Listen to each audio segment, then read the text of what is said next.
హైదరాబాద్ లో కన్సల్టేషన్ మరియు 3,500 రూపాయల colour Doppler test Avis hospitals లో ఉచితంగా పొందండి.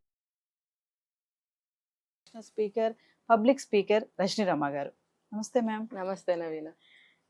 మ్యామ్, ఇప్పుడు మన ఇద్దరం ఉన్నాము, లేదంటే వైఫ్ అండ్ హస్బెండ్ ఉన్నారు, బ్రదర్ అండ్ సిస్టర్, ఇద్దరు అక్క చెల్లెలు ఉన్నారు. ఒకరిని ఒకళ్ళు తెలుసుకోవడం అంటే వాళ్ళు ఇలాంటి వాళ్ళు, వీళ్ళు ఇలాంటి వాళ్ళు అని తెలుసుకోవాలి అంటే ఎలా మేడం, ఎలా తెలుసుకోవచ్చు అంటారు? ఒకరినొకరు తెలుసుకో అంటే వైఫ్ అండ్ హస్బెండ్ తీసుకుందాం మనం. మీరు వేసిన క్వశ్చన్లో వైఫ్ అండ్ హస్బెండ్ గురించి మాత్రమే టాపిక్ తీసుకుంటే బాగుంటుంది. మిగతా వాళ్ళకి కూడా ఇది వర్తిస్తుంది. దాన్ని ఒక సపరేట్ టాపిక్ గా మాట్లాడుకుంటే ఇంకా బాగుంటుంది. అందుకే అన్నాను వైఫ్ అండ్ హస్బెండ్ గురించి తీసుకుందాం. ఇవి రెండు టాపిక్స్. ఎస్ ఎస్ అంటే కొంచెంలో మనం చెప్పలేం. వైఫ్ అండ్ హస్బెండ్ ని తీసుకుని మాట్లాడదాం. ఓకే, అది మిగతా అది మనం మళ్ళీ అది కూడా వెరీ ఇంపార్టెంట్. మంచి పని చేశారు. ఓకే, ఇది వైఫ్ అండ్ హస్బెండ్ ఇప్పుడు వస్తారు. ఇప్పుడు లవ్ మ్యారేజ్ అయినా సరే వాళ్ళ గురించి తెలియదండి నిజంగా. ఇప్పుడు అరేంజ్డ్ మ్యారేజ్ అయితే ఒకళ్ళ గురించి ఒకళ్ళు తెలుసుకోవడం కష్టము. లవ్ మ్యారేజ్ అని చెప్పి ఇప్పుడు నడుస్తున్నాయి కదా చాలా వరకు. మరి అయితే వాళ్ళు కూడా విడిపోతున్నారుగా. కారణం ఏంటి? అర్థం చేసుకోలేకపోబట్టే కదా. ఒకరికొకరికి ఏం కావాలో తెలుసుకోలేకపోబట్టే కదా. మరి ఎందుకు విడిపోతున్నారు చెప్పమానండి వాళ్ళని. మనం సర్వే చేద్దాం కావాలంటే. కనీసం 3-4 గంటల మీద చేద్దాం. రిజల్ట్ ఎక్కువ శాతం విడిపోతూ ఉంటారు కదా మేడం ప్రేమ పెళ్లిళ్ళు. మరి అంత ప్రేమించి పెళ్లి చేసుకుని కూడా చీటికి చిన్నదానికి అందానికి విడిపోతా ఉంటారు. పర్సంటేజ్ ప్రకారం చూస్తే వాళ్ళే ఎక్కువ విడిపోతున్నారు. అరేంజ్డ్ మ్యారేజ్ వాళ్ళు ఎంతమంది విడిపోతున్నారండి చూడండి. అంటే ఇక్కడ అర్థం చేసుకోకపోవడం వల్ల అంటారా? అంతే, ఒకరికొకళ్ళు ఏం కావాలో తెలీదు. ఇప్పుడు నువ్వు లవ్ చేసావు, నీ జుట్టు బాగుంది, నీ జడ బాగుంది, నీ గౌన్ బాగుంది, నీ గాజులు బాగుంది, నీ బ్యాగ్ బాగుంది, నవ్వుతే బాగుంటావు, ఇవే తెలుసుకుంటారు. అంతేగాని ఇప్పుడు హోటల్కి వెళ్తారనుకోండి, చెరొక డిష్ ఆర్డర్ ఇస్తారు గమనించండి. కావాలంటే అడుగుతారు కూడా, నీకేం కావాలి నీకేం కావాలని అడుగుతారు. సో నాకు ఇది కావాలంటుంది, నాకు ఇది కావాలని తను వేరే ఇస్తాడు. చూడండి సినిమాల్లో కూడా చూపిస్తాడు. అంటే అక్కడ ఏం తీసుకుంటావు అని అడుగుతాడు కదా. ఏం తీసుకుంటావు అని అన్నప్పుడు అలా ఎన్నిసార్లు వెళ్ళుంటారు, ఎన్నిసార్లు అడిగి ఉంటాడు నాకు ఇది కావాలి. అంటే ఒక విచిత్రమైన హాట్ ఐస్ క్రీమ్లో ఇంకోటి ఏదో కూల్ వేసి, ఇంకోటి ఏదో ఫ్రూట్ కాల్చి ఆ ఫ్రూట్ వేసి డిఫరెంట్గా అడుగుతుంది అమ్మాయి. అంటే సినిమా కాబట్టి మనకు అలా చూపిస్తాడు. మేబీ ఆ అమ్మాయికి అటువంటి టేస్ట్ ఉందేమో. నువ్వు ఏం కావాలని అడిగినప్పుడు తను అది చెప్పినప్పుడు నువ్వు ఆర్డర్ చేస్తావు. నువ్వు నీకు కావాల్సింది నువ్వు చేస్తావు. తినేస్తారు, సొల్లు కబుర్లు ఆడుకుంటారు, వెళ్ళిపోతారు. కానీ అక్కడ మీరు గమనించవలసింది ఏంటి, తను ఏం ఆర్డర్ ఇచ్చింది, ఈ అబ్బాయి ఏం తెప్పించుకున్నాడు. అంటే ఆమె ఇష్టం ఏంటి నువ్వు అక్కడ చూడలేదు. ఏదో అంది కదా తీసుకురా అబ్బాయి, తీసుకొచ్చాడు, తినేసాం, వెళ్ళిపోతారు అక్కడి నుంచి. అంతవరకే. కానీ ఆ రోజే నువ్వు గమనించి ఉండాలి. అట్లా ఎన్నోసార్లు వెళ్ళుంటారు కదా. ఆ అమ్మాయి ఏం తింది, ఎటువంటి బట్టలు తను లైక్ చేస్తుంది, మరి అభిరుచులు ఉంటాయి కొన్ని. అది తర్వాత ఇది ఒక పాయింట్. అలాగే ఆ అబ్బాయి గురించి కూడా. తర్వాత ఏంటంటే అతనికి ఎలా ఉంటే నేను ఇష్టం, లేకపోతే ఆ అమ్మాయికి నేను ఏం చేస్తే ఇష్టం, లేకపోతే ఆ అమ్మాయి ఏం కోరుకుంటుంది, ఆ అమ్మాయి కోరుకున్నది నేను చెయ్యాలని తను ఆశిస్తుంది కదా. ఫర్ ఎగ్జాంపుల్ నాకు ఏదన్నా ఒక వస్తువు ఇష్టం, నాకు అది గమనించి నేను తీసుకెళ్ళి ఇచ్చాను అనుకోండి, ఎంత హ్యాపీ ఫీల్ అవుతుంది. అదే కదా తను కోరుకుంటుంది. లేదు డబ్బులు కావాలని కోరుకుంది అంటే తనకి లగ్జరీ ఎక్కువ ఇష్టము, లేకపోతే ఎక్కువ శారీస్ కొనే ఇంట్రెస్ట్ ఉండొచ్చు, లేకపోతే పలానా ఫుడ్ ఇష్టం ఉండొచ్చు. అది తను కనుక్కోవాలి. అలాగే అమ్మాయి అయినా సరే ఒక రకం. ఇంకొకళ్ళు ఏంటంటే ఎక్కువ గిఫ్ట్లు కోరుకుంటారు. గిఫ్ట్లు అంటే ఇందాక చెప్పింది కూడా కొంచెం రిలేటెడ్గా ఉంది. ఇది డైరెక్ట్గా అస్తమాన గిఫ్ట్లు తేవాలని కోరుకుంటారు. అంటే ఇది ఎక్కువ ఆడవాళ్ళలో చూస్తాం మనం. ఇక్కడ ఒక డౌట్ వచ్చింది మేడం, నేను అడుగుతాను. కామన్గా ఏంటంటే వైఫ్స్ దగ్గర ఇది విషయం ఏంటంటే వాళ్ళు వెయిట్ చేస్తూ ఉంటారు హస్బెండ్ కోసం, లంచ్ కానీ డిన్నర్ కానీ వస్తేనే తినాలి అని చెప్పేసి. వస్తారు, వచ్చాక నువ్వు తిన్నావా లేదని కూడా అడగరు. కానీ వీళ్ళు ఒక మనోవేదన ఉంటుంది లోపల, అడుగుతారా అడగడా, తిన్నావా లేదా, తాగావా, ఎలా ఉంది, పడుకున్నావా, అస్సలు టచ్ చేయరు అనమాట. ఇక్కడ చాలా ఉంటుంది. అంటే ప్రేమ లేదనా భర్తకి భార్య పైన అక్కడ ఏమనుకోవాలి, దాన్ని ఏమనుకోవాలి? డైరెక్ట్ గానే ఒక సమాధానం చెప్తా. ఈ నిన్ను అడిగేదేముంది, ఇంట్లోనే ఉంటావు కదా, తినకుండా ఎలా ఉంటావు ఇప్పుడు వరకు అంటే తినేసి ఉంటుంది అనే అభిప్రాయం కొంతమందికి. ఇంట్లోనే ఉంటావు కదా, నీ చేతిలోనే ఉంది కదా అంతా, నువ్వు తినకుండా ఎలా ఉంటావు అని ఒక అభిప్రాయము. అయితే ఆమె ఇద్దరం కలిసి తినాలని ఎదురు చూస్తుంది అనేది క్యాచ్ చేయడు కొంతమంది. క్యాచ్ చేసినా సరే ఆమె అభిప్రాయానికి ఎందుకు గౌరవించాలి అంటే కొంచెం తక్కువ చేయాలి కాబట్టి అలా మాట్లాడతారు. ఇక్కడ చాలా బాధ ఉంటుంది. అంటే అంటే ఇక్కడ కూడా చాలా. మిస్అండర్స్టాండింగ్ వల్లే అంటారా? చా- ఒకవైపు నా భర్తకి నా మీద ఇది ప్రేమ తగ్గిపోయింది. మిస్అండర్స్టాండింగ్ కాదు ఇది ఎంత మాత్రం. ఉమ్, అది ఇంటెన్షన్ గానే మాట్లాడతారు. ఉమ్. అందరూ అలాగే ఉన్నారంటారా? అందరూ అంటే 100 మందిలో 100 మంది ఉన్నారని నేను అబ్బాయి ఉన్నాడు మనం అడుగుదాం పట్టండి. కొంతమంది అంటారు మేడం, మన క్వశ్చన్ చేస్తారు, ఆ. ఏం మేడం ఇలా మాట్లాడేస్తున్నారు, మాకు ప్రేమ ఉంటది, మాకు ఏ పనులు ఉంటాయి, తిని అందరూ అని పడుకుంటారా? చెప్పలేము, Yes. అందరూ అని చెప్పలేము. ఇప్పుడు లేకపోతే అందరూ అండి, Hmm. అందరు మగవాళ్ళు 100% అడగారు అనుకుందాం. Yeah. మీకు సినిమాలు నేర్పుతున్నాయిగా, ఉమ్, తాగటం నేర్చుకుంటారు, సిగరెట్ నేర్చుకుంటారు, సినిమాలకు వెళ్ళడం నేర్చుకుంటారు, కొత్త కొత్త ఫుడ్ తినడం అలవాటు చేసుకుంటారు. ఈ అన్ని చూసి, సినిమాలు చూసి కానీ ఇంకోటి చూసి కానీ. మరి ఇది ఎందుకు నేర్చుకోరు ఉమ్, కదా? ఇప్పుడు భార్య ఎంత గయ్యాళిదైనా, ఎంత చెడ్డదైనా, ఎంత కురూపైనా, ఎంత గొడవలు చేసే మనిషి అయినా సరే భార్య కదా. ఉమ్, ఇంటికి వచ్చిన తర్వాత లేట్ గా వచ్చినప్పుడు సంగతి, నువ్వు తొందరగా వస్తే ఇద్దరు కలిసి తినడానికే ఆ అమ్మాయి పెడుతుంది. లేదు నువ్వు లేట్ గా వచ్చినప్పుడు తను ఎదురు చూస్తుందేమో, ఒకవేళ తిన్నదో లేదో అనేది నీకు వస్తుంది, ఖచ్చితంగా వస్తుంది. దాన్ని నువ్వు బయట పెట్టవు. అమ్మో నేను అలసైపోతాను, ఉమ్. చులకనైపోతాను, నేను అడిగితే చులకనైపోతాను, రేపటి నుంచి ఇంకా తొందరగా రమ్మని గొడవ చేస్తుంది. అడగండి కావాలంటే. ఇంకోటి మేడం, చాలా మంది వైఫ్ అండ్ హస్బెండ్ కి పిల్లలు పెద్దోళ్ళు అయిపోయినా కూడా, అంటే ఒక పెద్ద చదువులు చదువుతున్నాడు, పెద్దోళ్ళు అంటే 19-20 years వచ్చినా కూడా వీళ్ళిద్దరికి కలిసి ఉండాలి, నా హస్బెండ్ నా పక్కన కూర్చోవాలి, నా భార్య నాతో ఉండాలి, మాట్లాడాలి మంచిగా అని చాలా మంది కోరుకుంటారు. ఇక్కడ కూడా ఏంటంటే వాళ్ళకి ఆ ఏజ్ వచ్చాక పిల్లలు ఉన్నారు, మన పిల్లల ముందు అలా ఉండకూడదు అని కొంచెం డైవర్ట్ చేస్తా ఉంటారు. కానీ వైఫ్ కి అక్కడ కొంచెం, వైఫే గానీ హస్బెండే గానీ నన్ను దూరం పెడుతుంది, నాతో మాట్లాడట్లేదు, నన్ను షేర్ చేసుకోవట్లేదు, అయిపోయింది అంటే నా మీద ఇంట్రెస్ట్ పోయింది, దీనికి నా మీద ఇంట్రెస్ట్ పోయింది వీడికి అని చెప్పి ఏమనుకోవడం, ఇట్లా అనేసి అతను అనుకోవడం, ఇలాంటివి కూడా జరుగుతూ ఉంటాయి. అంటే దీన్ని కూడా మనం అర్థం చేసుకోవడం అలాగే తీసుకోవచ్చా? ఆహా, ఇది అభిప్రాయం కిందకి వస్తుంది. ఇది అభిప్రాయం తప్పు అంటాను నేను. మీరు చెప్పారు కదా 20 ఏళ్ళు, 20 ఏళ్ళు అని అంటే అబ్బో పాతకాలంలో మనందరం పుట్టేసి ఉంటాం మన అమ్మలకి కదా. మరి పాతకాల అభిప్రాయాలు ఇవన్నీ ఆ రోజుల్లో కాబట్టి. ఇప్పుడు ఏంటంటే 20 ఏళ్ళు వచ్చిన తర్వాత ఏం చేయాలి, వాళ్ళకి జీవితం గురించి నేర్పాలి.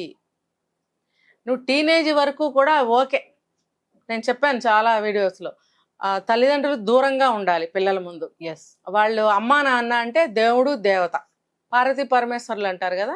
అమ్మ అంటే అదిగో పార్వతీదేవి, నాన్న అంటే అదిగో ఈశ్వరుడు అనే అభిప్రాయం. దేవుళ్ళు ఇప్పుడు తల్లి తండ్రి గురువు దైవం అని చెప్పి మనకి పద్యాలు నేర్పినప్పుడు, దేవుళ్ళ స్థానంలో తల్లిదండ్రులు కూడా పెట్టినప్పుడు ఆ పిల్లలు అదే అభిప్రాయంలో ఉంటారు. అమ్మా నాన్న దేవుళ్ళు. దేవుళ్ళు అంటే మనకు ఎప్పుడు కనపడేది పార్వతీ పరమేశ్వరులు, లక్ష్మి, విష్ణుమూర్తి ఇలా కనిపిస్తూ ఉంటారు. కాబట్టి వీళ్ళు ఎప్పుడు కూడా అమ్మా నాన్న అవే రూపాలతో కనిపిస్తారు.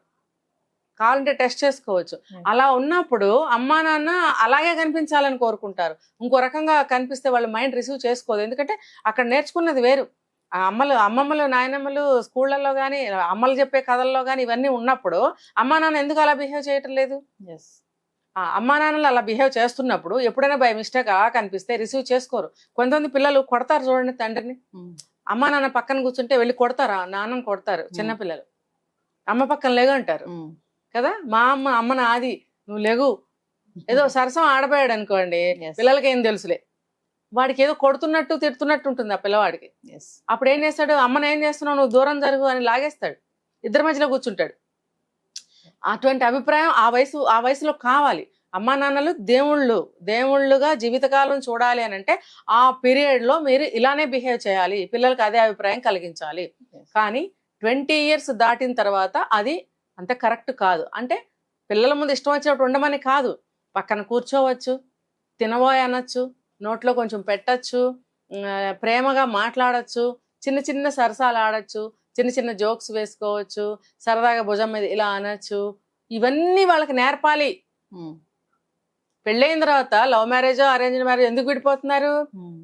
సంసారంలో భార్యాభర్తలు ఎలా ఉండాలో, ఎలా ఉంటారో వాళ్ళకి తెలియక వాళ్ళు విడిపోతున్నారు. ఎక్కడ సినిమాల్లో అంత ట్రాష్, అంత నటన డబ్బు కోసం అనే అభిప్రాయం ఇంత పిల్లాడికి కూడా ఉంటుంది. మరి రియల్ లైఫ్ లో ఎక్కడ కనిపిస్తాయి ఇవన్నీ? మనం చూపించాలి. నేను చెప్పాను ఒక వీడియోలో, పిల్లలకి రోల్ ప్లే చేయటం నేర్పాలి చిన్నప్పటి నుంచి. అది చూసి మనం కూడా అలా తయారు కావాలనే ఒక ఇన్స్పిరేషన్ వాళ్ళకి కలుగుతుంది అని. ఇప్పుడు ఈ వయసులో మన రోల్ మోడల్స్గా మంచి మంచి ప్రవర్తనలు చేయాలి. రేపు నువ్వు భార్యతో ఎలా ఉండాలి ఎలా ఉండాలి? నోటితో చెప్తే అర్థం కాదే. అబ్బే పెరటి చెట్టు వైద్యానికి పనికిరాదు, నోటితో చెప్తే అసలు ఏది అర్థం కాదు. చేసి చూపించు, నువ్వు చేసి చూపించు. ఓ ఇలా ఉండాలి అని వాడికి ఖచ్చితంగా ప్రింట్ అవుతుంది. ఒక అమ్మాయిని ఎలా ప్రేమించాలి, ఒక అమ్మాయిని ఎలా పలకరించాలి, ఒక అమ్మాయికి ఏం కావాలి, ఏమి ఇవ్వాలి, ఎప్పుడు ఇవ్వాలి, ఇవన్నీ వాడికి అర్థం అవ్వాలి అంటే నువ్వు చిన్న చిన్నగా ఇలా చేయాల్సిందే. దీనికి ఒకటి చెప్తా, నాకు కౌన్సిలింగ్ ఒక ఆవిడ వచ్చారు. ఆవిడకి అప్పటికే 45, 47, 50 లోపల వయసు ఉంటుంది. ఇదే మీరు అడిగిన క్వశ్చనే ఆవిడ సమస్య ఏంటి, 3 పిల్లలు, పెద్దవాళ్ళే, డిగ్రీలు చదువుతున్నారు, ఇంటర్లు చదువుతున్నారు. భార్యాభర్తలు మాట్లాడుకోరు, ఒక దగ్గర కూర్చోరు, వేరు వేరు చోట్ల పడుకుంటారు. ఇంకా చెప్పాలంటే ఆవిడ వచ్చి పిల్లల మధ్యలో పడుకుంటుంది, ఆయన వెళ్ళి ఆయనకు సపరేట్గా ఒక గది. ఇదనమాట వాళ్ళ వ్యవహారం. అలా ఉన్నప్పుడు ఆవిడకేదో ఒక సమస్య వచ్చింది, ఆరోగ్య సమస్య. ఏంటంటే మెంటల్గా డిప్రెస్ అవ్వడము, సంతోషం లేకపోవడం. నేను ఏదో ఒక ఏదైనా ఒకటి అడగకపోయారా అని ఒక ఫ్రెండ్ కూడా నాకు ఆవిడ అని అంటే, ఆయన మాటలు బాతేనే కర్తే అన్నది. బాతేనే కర్తే క్యో నహీ బాత్ కర్తే పూछा కవి అంటే, ఓ పూछనేసే పూछेंगे क्या అంటే అడగాల, అమ్మో అడిగితే ఇంకేమన్నా, అమ్మో ఎంత తప్పు. అయ్యో ఏ జమానాలో ఉన్నారు మీరు. అసలు అది కాదు, మీరు సమస్యగా మీరు పరిగణించుకున్నప్పుడు, మీ మైండ్ లో ఆ భావన వచ్చినప్పుడు మీరు అడగాలి కదా. హస్బెండే కదా, ఇన్నేళ్ళు కాపురం చేశారు, 3 పిల్లలు పుట్టారు, 25 ఏళ్ళు అయింది, అడిగితే తప్పేంటి అని అంటే, అమ్మో ఆద్మీసే కైసే పూछेंगे ఠీకే నై పూछే. నేను ఒక ప్రశ్న అడిగా, ఓకే ఇవన్నీ ఓకే, పిల్లల కోసం పిల్లల ముందు మీరు ఇలా ఉంటున్నారని చెప్పింది ఆవిడ. ఓకే పక్కన పెడదాము, మరైతే ఇప్పుడు మీరు ఫిజికల్ గా కూడా ఇలాగే ఉంటారా అని అడిగేశాను. అడిగితేను ఏ పూछने का बात है क्या, पूछने के ही बात है ये అన్నాను ఆయన.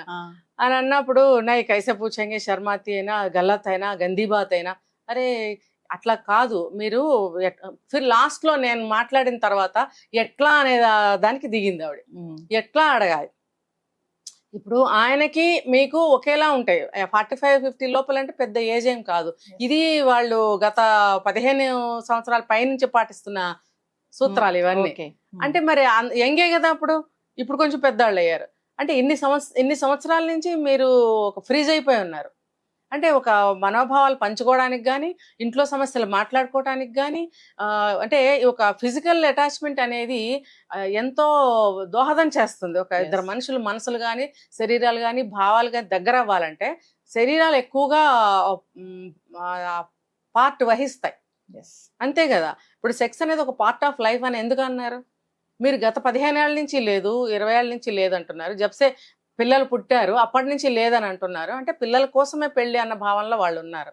ఇంకా వాళ్ళ పెద్దవాళ్ళు ఉంటారు, వాళ్ళ పెద్దవాళ్ళు ఇంకా తిడుతూ ఉంటారు, ఏ బచ్చోం కే సామ్నే క్యా కర్ రహే తుమ్ లోగ్, ఐసా మాట్లాడుతుంటారు. అట్లా మాట్లాడేప్పుడు అట్లా కాదు. ఇప్పుడు ఆ పెద్దవాళ్ళు ఎవరు లేరు, మీ పిల్లలు పెద్దవాళ్ళు అయ్యారు, రేపొద్దున వాళ్ళు కూడా అదే పాటిస్తారు. ఇప్పుడు ముఖ్యంగా మీరు భర్తతో సాన్నిహిత్యం, ఒక భావాన్ని పంచుకోలేకపోతున్నారు, ఇవన్నీ మీరు దూరం అయిపోతున్నారు. మీకు ఫిజికల్ గా ఆరోగ్యం బాగోపోతే కూడా చెప్పలేదు ఆవిడ, పిల్లలతో చెప్పి ఆయనకు చెప్తుంది.